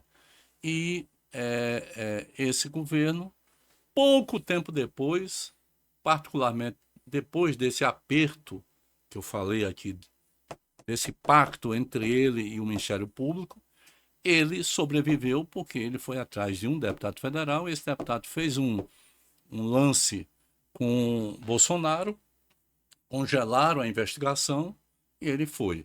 Esse governo começou a cair na mão de quem? Das oligarquias. O governo hoje é controlado pelos ribeiros, né? Eu não estou aqui falando oligarquia, não é uma forma de pejorativa, não é isso não. Eu tô caracterizando o que é. A oligarquia é aquilo. Se eu tenho ali um espaço, primeiro o meu, depois o meu, depois o meu.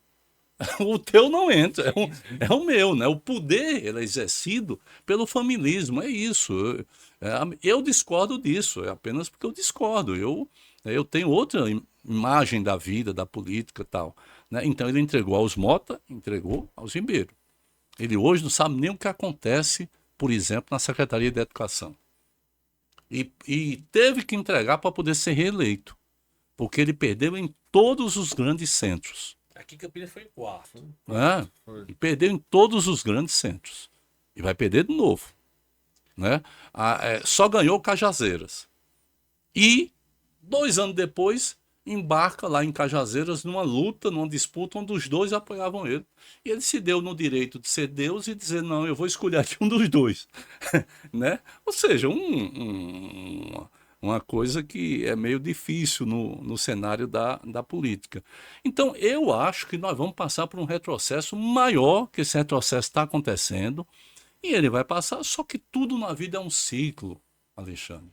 É um ciclo, a própria terra está rodando, tudo. Eu que o diga isso, né? Eu que o diga, né? Então, eu creio que ou um outro ciclo, num futuro próximo, ele vai vir para o nosso estado. Ele vai vir com mais apropriação, com mais radicalização da democracia, com mais políticas públicas, sabe? Por exemplo, eu sou um cara que eu estudei muito a questão hídrica, né? Como é que você tem várias cidades, né? Tem 100 cidades que estão sendo abastecidas aí pela transposição, 100 cidades. E você tem um restante que está numa situação de penúria hídrica. Né? Belém do Brejo do Cruz, eu estava lá faz 2 meses que não tem uma gota d'água. Uma gota d'água. Belém do Brejo do Cruz não tem água. A poucos quilômetros está passando lá o Rio Piranha, cheio de água, do São Francisco. Amigo, pega aí 7 milhões, 5 milhões. Ora, faça isso. De Itaporanga colapsou, eu trouxe água lá de Nova Olinda. Souza colapsou, eu trouxe lá do Canal da Redenção. Cajazeiras colapsou, eu trouxe lá do Lagoa do Arroz fazendo uma nova adutora. Conceição colapsou, eu não corri e trouxe lá do açude de Condado, né? Ou seja, as coisas você não tem. Cacimba Dentro colapsou, eu corri para terminar Jandaia para poder fazer e refizemos toda sabe, aqui. Para tirar Campina Grande do racionamento, vocês lembram a guerra que foi? Rapaz, a classe política se levantou contra mim. O Ministério Público foi contra. Eu o gestor. Eu era o gestor. É meu direito de errar ou de acertar. A população que me julgasse. E simplesmente entraram na justiça. Era rádio batendo em mim, televisão batendo. E eu querendo acabar com o racionamento em Campina Grande. E eu acabei por quê? Porque chegou a 5%, controlado. Todos os dias eu pegava a informação. 5%. Medimos quanto estava entrando em Boqueirão, vindo da transposição, e quanto sairia para as 19 cidades e mais Campina Grande. Então, eu tinha um controle. Claro. Eu não imagine, se desse errado, eu estaria aniquilado, né? Mas era minha responsabilidade. E eu não costumo abrir mão de responsabilidade para ser ninguém. Né? E eu tive que ir a Recife, no Tribunal Regional Federal, derrubar uma proibição e dizer que eu ia para. E mais, tinha marcado para o dia 26 de agosto, né? Retirar Campina Grande do racionamento. Fizeram tudo isso, eu disse, agora vai ser dia 25 de agosto. Talvez seja por isso que algumas pessoas não. Mas porque era um absurdo. Eu fui lá no bairro do Tambor, entrei na casa da Dona Terezinha, eu lembro dela, entrei em várias casas, elas não tinham caixa d'água. Então era panela. A panela que era para cozinhar lá o feijão, a água que chegava uma vez na semana de madrugada, eles não tinham onde botar. Então, eu ia ficar, não, isso aí é o povo, deixa o povo. Não, rapaz, não pode ser assim, né? E a classe política aqui em Campinas, a classe não, o segmento, né, político, foi contra, queria o quê? Queria o desgaste. Só para isso, não interessava se as pessoas iam continuar dessa forma, né? Então não dá, pô. Quem tinha muito dinheiro tinha lá seu big reservatório, o cara não sentiu. Nem sentia, né? Nem sentia. Falta. Eu vou fazer uma pergunta bem objetiva aqui. Nesse cenário desses três que eu citei aqui para o governo do estado, o senhor, se fosse pro segundo turno, em quem votaria? Lucas ou com Efraim ou Cícero Lucena? O senhor aí apoiaria Cícero Lucena? Olha, Porque seu apoio é muito importante nesse segmento. Efraim eu não voto, né? Por razões ideológicas, né? Eu acho, enfim, não voto nada pessoal.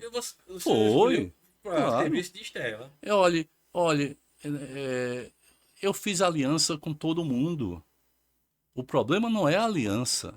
O problema é para onde vai o poder.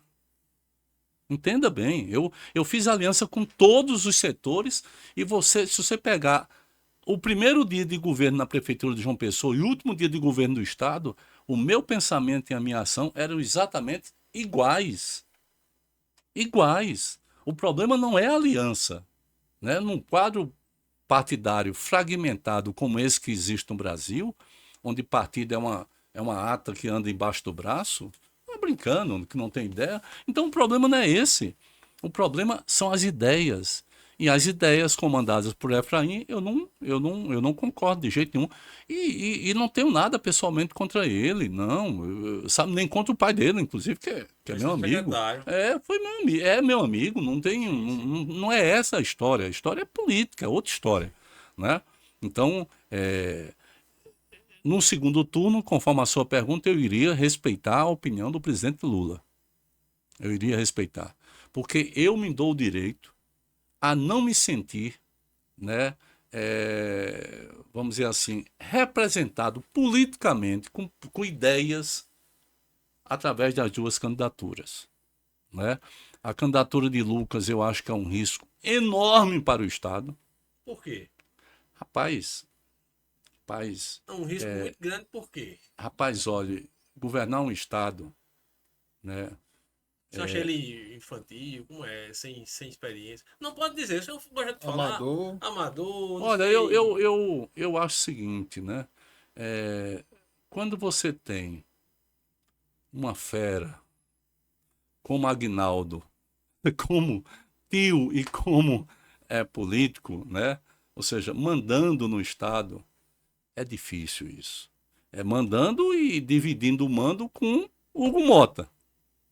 Então, você acha que a gestão Lucas é um fantoche? É um fantoche e Aguinaldo é quem eu não chego a dizer isso, porque eu estaria sendo assim desrespeitoso com ele, mas concretamente ele não vai dar as cartas. Ou alguém acha que vai?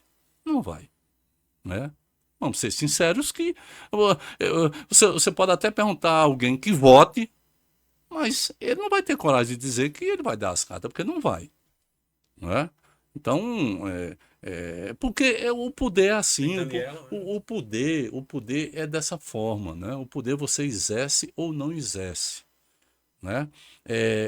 A sua briga com Cícero foi muito grande. A minha briga com Cícero, minha disputa com Cícero é muito grande e é uma disputa de conteúdo também. É uma disputa muito de conteúdo, né? Eu olho e vejo, eu fiz um comentário aqui sobre João Pessoa. Cícero tem uma parcela enorme de responsabilidade nisso que eu falei sobre João Pessoa. Enorme. Não é brincadeira, né? Ou seja, e sempre disse isso. E não era briga pela... Havia disputa. Eu fiz disputas homéricas com Cássio. Sim. Eu encontro o Cássio e converso com ele, nós conversamos e tal. Não tem essa história, compreendeu? Sim. Com Cícero. Mesmo depois do rompimento? Não, eu encontro com ele, nós conversamos tal. Temos respeito mútuo. Sim, e sei claro, que a disputa foi muito acirrada, tal, enfim. Como era natural que fosse, né?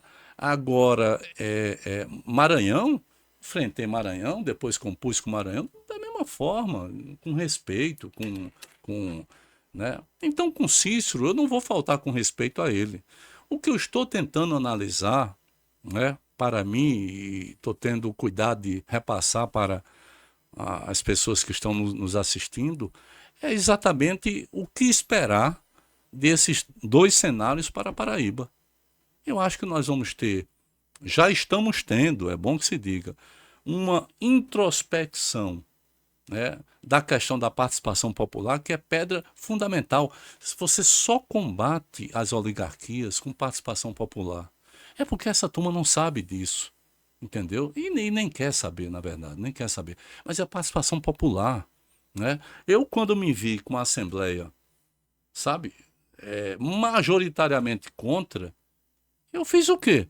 Eu digo, eu com um mês de governo, eu criei o orçamento democrático, não tinha um centavo, amigo. Não tinha um centavo, mas eu digo, eu vou fazer aliança com o povo vai querer tudo, eu não vou poder fazer tudo, mas eu vou dizer isso e vou. E foi assim que nós fizemos e transformamos esse estado. Você imagina que era um estado com 54 cidades isoladas asfalticamente, né, isoladas através de asfalto, e você terminar os 8 anos com todas asfaltadas. Você imagina o que é um estado como o da Paraíba, pobre, ser o estado no Brasil que mais fez estradas, 2.680 quilômetros. Eu fiz 186 estradas. Amigo, é como se fosse, sabe, 20 por ano. 20 por ano, né? É muita coisa. É uma coisa, se você me perguntasse antes, eu diria, não é possível. E nós fizemos. Eu abri 1.400 leitos.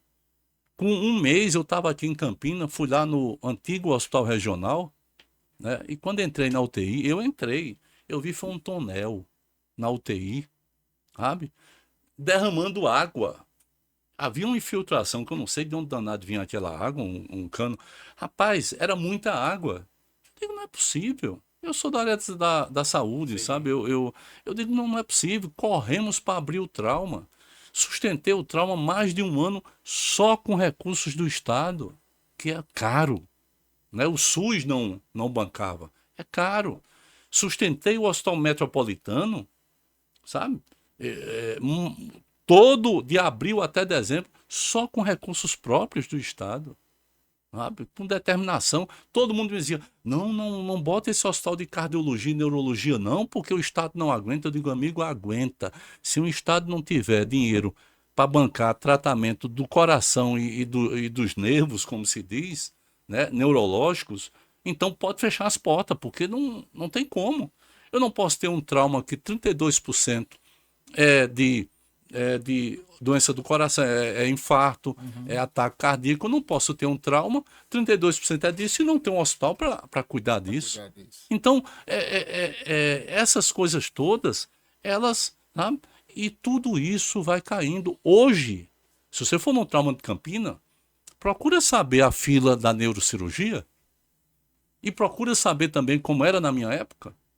É porque essas coisas não aparecem para as pessoas, só aparece para quem precisa, para quem está na fila, né? A neurocirurgia, a gente tinha uma fila que era uma semana só. Uma semana, e depois já entrava outra fila porque era uma semana, porque era necessário para poder adquirir as coisas e tal. Ou seja, era um ritmo. Hoje aqui, nós estamos tendo pouquíssimas cirurgias. Porque se conta o dinheiro das próteses, porque são caras, mas tem que ser feitas.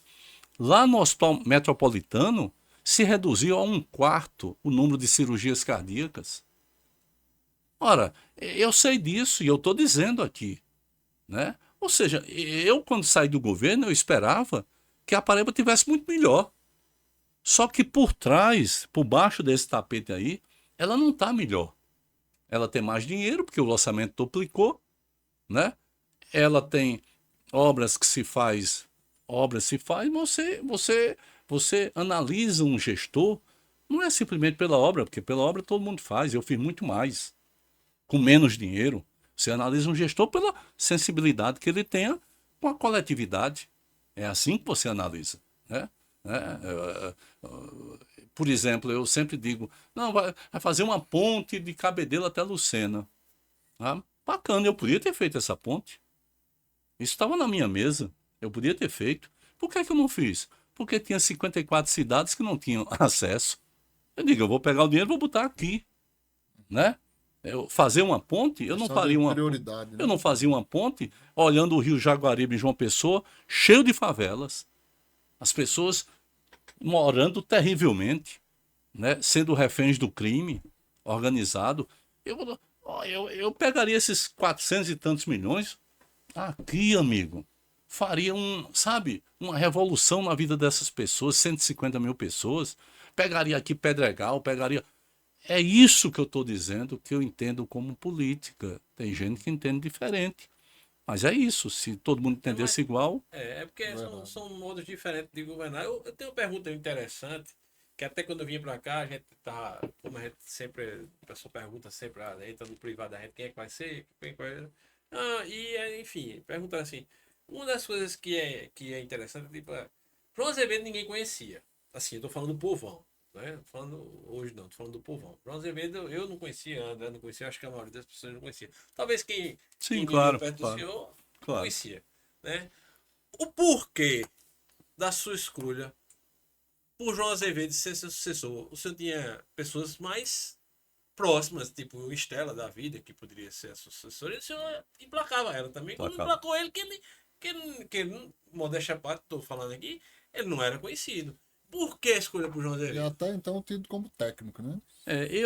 Na verdade, né, eu não tenho a menor dúvida que Estela, que é um quadro extraordinário, né? Eu acho que a Paraíba tem dois quadros extremamente importantes, né? Se você conversar com Márcia Lucena, vou te dar a dica e pedir para que ela compartilhe com os seus, sabe, milhares aí de acompanhantes na internet sobre a gestão que aconteceu no Conde.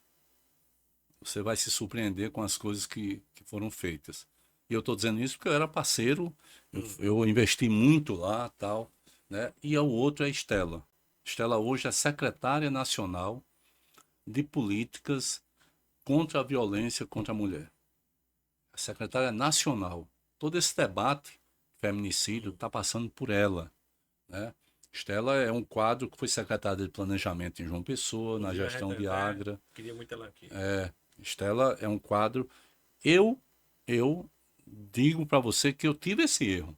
Estela era um quadro que faria. Foi um erro escolher João no lugar de Estela. Sim, com essa situação, sim, né?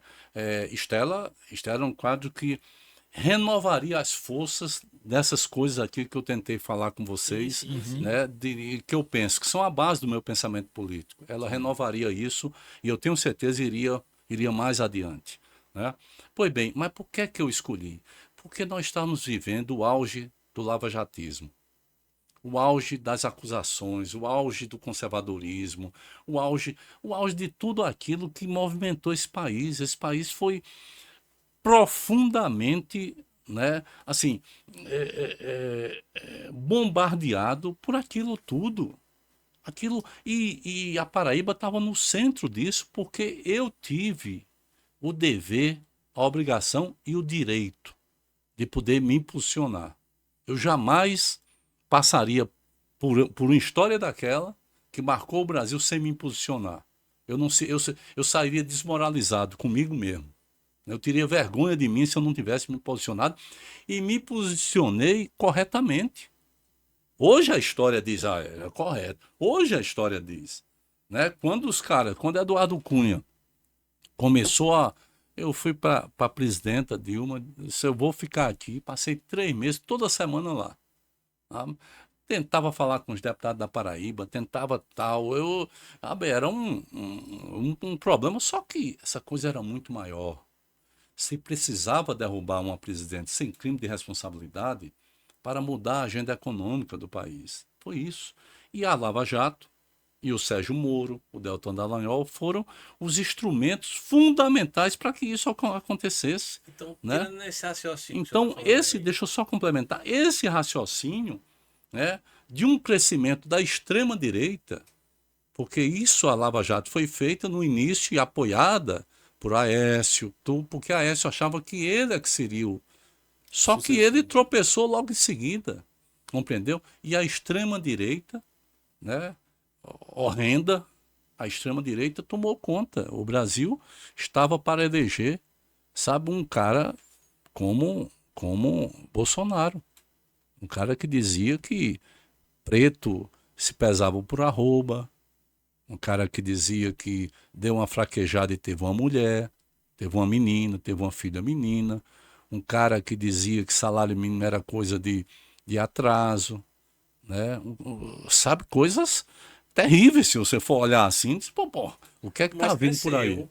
Hein? Esse discurso cresceu. Você Sem vê ontem que dúvida. o Nicolas chegou em Brasília com a multidão, que isso a esquerda fazia muito antes. Sem dúvida, mas não é isso que eu estou dizendo. Não é o fato de Sim. crescer, na minha opinião, que esteja certo, não. Sim, Está sim. crescendo o errado. Né? Está crescendo aquilo que não olha os sentimentos e as necessidades do povo. Qual é a proposta que Nicolas fez até hoje? Que não tenha sido tentar desviar do Banco Master. Tu vai ver quando abrir a caixa preta, esse povo todinho está dentro. Anota o que eu estou dizendo aqui, nessa entrevista. Foi desviar do decreto de fiscalização que ele disse que o Pix ia ser pago para que não houvesse fiscalização nas fintechs, nas financiadoras. Foi isso.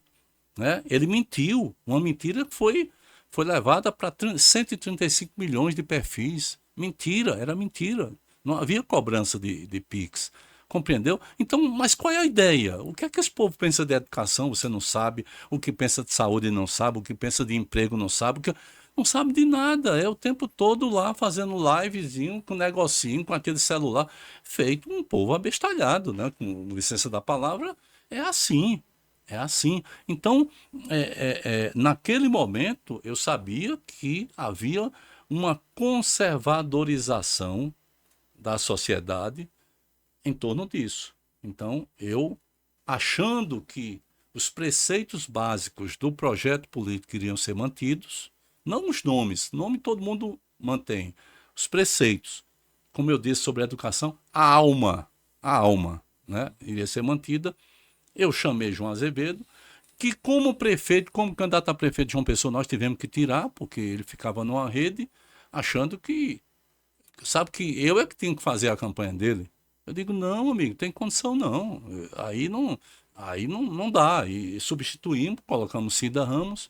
Ele, eu acho que ficou até hoje, ele alimenta, ele é muito raivoso, é muito... Né? Ele alimenta isso.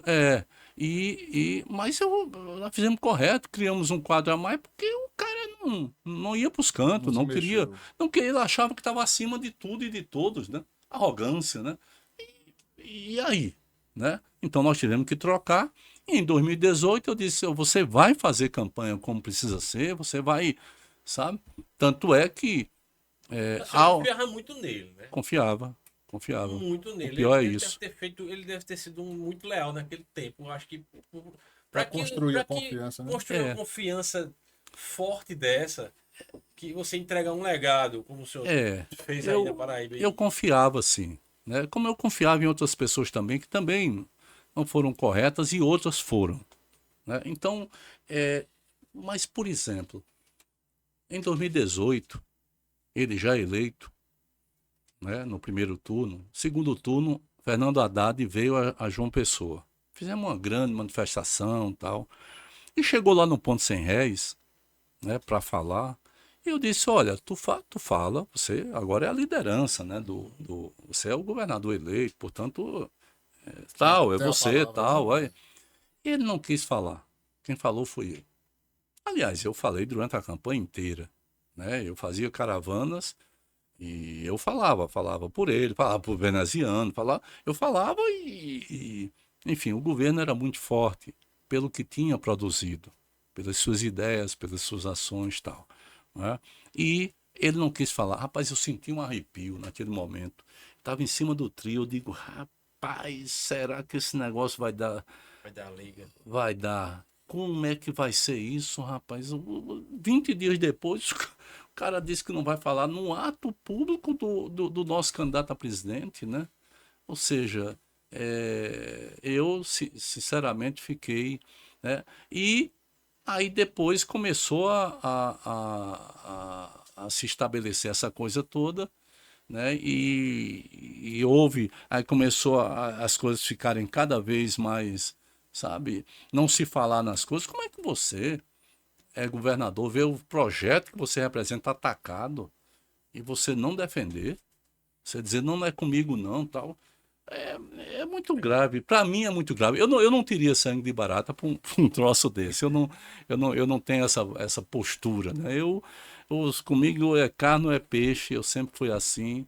Agradeço a Deus por ser assim, né? Eu gosto de ser assim, né? E é isso. Minha vida é muito aberta em relação a isso. Essa divergência, Ricardo, está muito presente, né? E, afinal de contas, João ainda é o governador, está colocando Lucas na sucessão. E quando a gente fala de palanque, embora não seja oficial o posicionamento do presidente Lula, mas há quem diga que ele vai subir no palanque de Lucas. Como é que fica a posição de Ricardo Coutinho, caso isso seja confirmado? Olha, não é só divergência não, sabe? Porque divergência eu tive com o Cássio teve comigo, eu tive com o Maranhão teve comigo. A questão não é divergência, a questão é caráter. Outra história, totalmente diferente, né? Assim, eu estou só dizendo isso para Complementar. complementar, né? Olha, eu tenho uma posição que é muito clara. O meu voto, por uma questão de objeção de consciência, eu não darei ao candidato João Azevedo, de jeito nenhum, tá? Mas ele é senador. Hein? Mas ele vai ser senador. Sim, eu não darei. Uhum. Não darei para ele. Mas o Né? cara tá falando do governo. Não, eu chego lá. Eu voto em veneziano, né? O veneziano foi correto com o governo ao qual eu defendo, e eu serei correto depositando meu voto, e posso ter as críticas que eu possa, Sim. as visões que eu possa ter, e não, enfim, me dou o direito a isso. Com relação ao governo, eu não tenho tesão, paixão por nenhuma das duas candidaturas, né? Poderei seguir, tenho dito que seguirei aquilo que o Lula definir, se ele definir. Porque se ele tiver um apoio generalizado, né, eu creio que ele não precisa ter uma definição. Né? Se ele tiver apoio só de um lado, ele vai apoiar esse lado. É assim que as coisas são e devem ser. Né?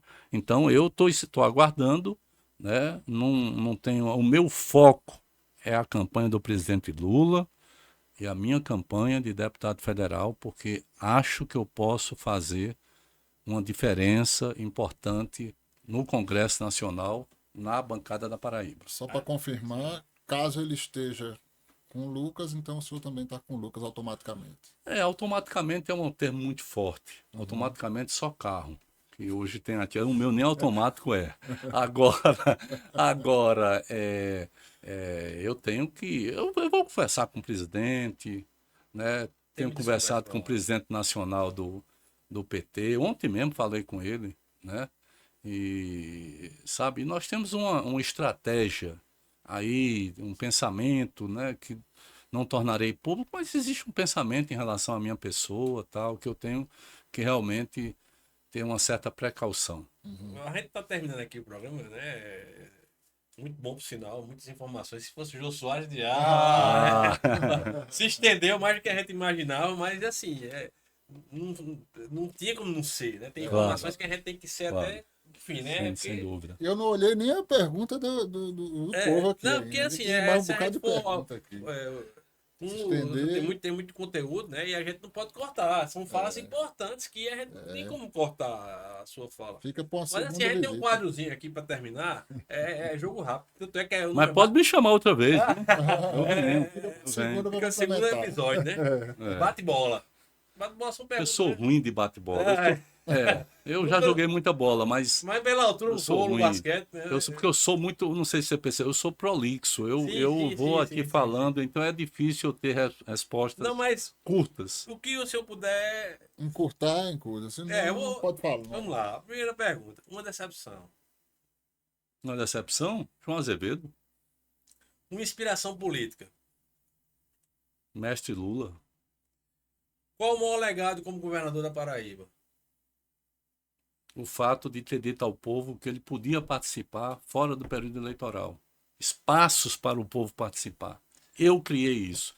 O único estado do Brasil a fazer dessa forma. Se pudesse voltar no tempo, qual dia escolheria para viver de novo? Ah, aí é pessoal. Eu vi o nascimento do meu terceiro filho. Né, nessa coisa toda, faz 3 anos que eu não vejo um filho. Né? Me tomaram um filho. Um juiz me tomou um filho. Certo? Porque eu creio que esse povo olhou assim para mim, achava que encontraria um monte de coisa, não encontrou nada. E começaram o ódio e o cara me afastou há 3 anos, amigo. Num plantão, sem parecer do Ministério Público. Meu filho, 12 anos, hoje tem 15. Eu não sei onde anda. Já pensou o que é isso? Imagine quem tem um filho, né? Aí eu tive assim eu tive um terceiro filho.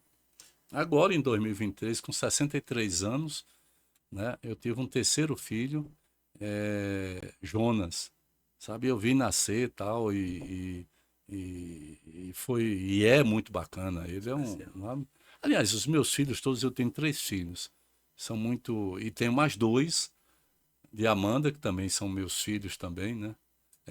Nós somos 5, Sim. né? Mas esse dia aí do nascimento de Jonas foi algo que eu botei logo Vestido de Amor, uma música de Chico César, né? Chico César é um cara encantado, né? Chico César é encantado. E aí pronto, e fui vendo tal, e nasceu. Eu vou só enterrar, só para terminar aqui, uma grande saudade. Uma grande saudade, mas minha mãe, sabe, minha mãe sofreu, rapaz, ela teve um Alzheimer, isso é uma doença terrível, né? Ela passou 4 anos fora do mundo, a gente acha que fora do mundo, né? Às vezes assim dá uns lampejos nos olhos, tal. E ela era uma mulher muito forte, né? Ela teve 10 filhos e meu pai já tinha falecido desde 81, mas ela costurava, né? Fazia cada vestido, assim, cada roupa. Era uma grande costureira, Dona Natécia. Morou muito tempo em Campina, nasceu em Umbuzeiro, morou muito tempo em Campina. Minhas tias todas moraram aqui muito tempo e ela, sabe? E quando eu olho, eu lembro dela, aí eu vejo um desafio enorme. A política tem que discutir a terceira idade, amigo. Porque se não discutir, como é que vai ser? Tem que adaptar a saúde, a educação, a vivência, os espaços de convivência, porque a vida, ela tem que se tornar melhor. Ela não pode se tornar somente um poço de doenças, entendeu? Onde você luta para poder pagar remédio, né? Não pode ser dessa forma. Então, quando você olha para a nossa estrutura, ela está toda assim desamparada, né? O Alzheimer, o que é que você tem na rede básica de saúde de Campina que trabalha com Alzheimer? Nada. João Pessoa, nada. É muito sério tudo isso. Compreendeu? A política tem que se voltar para isso. A nossa população hoje é 15% acima de 60 anos. Em 2050 vai ser 32%. É muita coisa, é um aporte que alguém que faz política tem que, sabe, tem que, todos têm que botar os olhares. Aí o cabo fica com essa história, faz uma marcha não sei para onde, como se fosse Jesus, querendo ser Jesus, querendo enganar o povo. Rapaz, tem que discutir essas coisas que eu estou dizendo aqui, né? Que bom, a gente teve aqui, a gente tá terminando o programa aqui, você já tem outro compromisso Os aqui. compromissos. A assessora já está agoniada. Mas é porque tem falas, como eu disse, não podem ser repetidas, e tem sentimentos que a gente vê que saem do seu coração, do seu olhar, né? Coisas que o senhor passou aí nesses últimos anos e está aí, né? Eu não digo ressurgindo, não, mas voltando, né, para a política e Eu eu estou acho vivo. tá vivo, Estou né? vivo. Muitos pensaram que Eu estou vivo. talvez seria seu final político, mas a gente vê aí hoje que o senhor está com a garra, está com vontade, né? Tem se demonstrado aberto para o debate, tem falado tem sido o Ricardo Sim. que sempre foi, mas assim, eu acho que eu vejo hoje um Ricardo mais maduro, Sim. mais leve, Sim. posso dizer assim, com essa Sim. palavra, não, mais suave, vou dizer Sim. assim, entendeu? A gente evolui, isso é normal. Eu, como psicólogo, Freud disse que a gente tem que evoluir até o Sim. último suspiro, Sim. né? Sim. Nós aprendemos e eu também quero evoluir, como todos nós. Mas assim, agradecemos demais sua presença. Foi muito solícito, um bate-papo gostoso. A gente passava aqui a manhã toda conversando, informações necessárias para a população, para todos que estão aí, que vem um ano que a gente sabe que vai ser decisivo nas eleições. Eu voto, e é uma coisa que a população tem que saber, a gente sabe que isso aqui se espalha. Não é só pensar no executivo. Porque Sim. tem deputados e senadores que decidem Sim. a maioria das coisas ali. Sim. Né? O Brasil ele é assim. Então, Sim. pensem bem, votem com consciência. Eu queria muito agradecer a sua presença aqui e deixaria as considerações finais. Eu que agradeço a vocês pela oportunidade, pela qualidade do papo, né? Porque, assim, é bom você se sentir sendo extraído, né?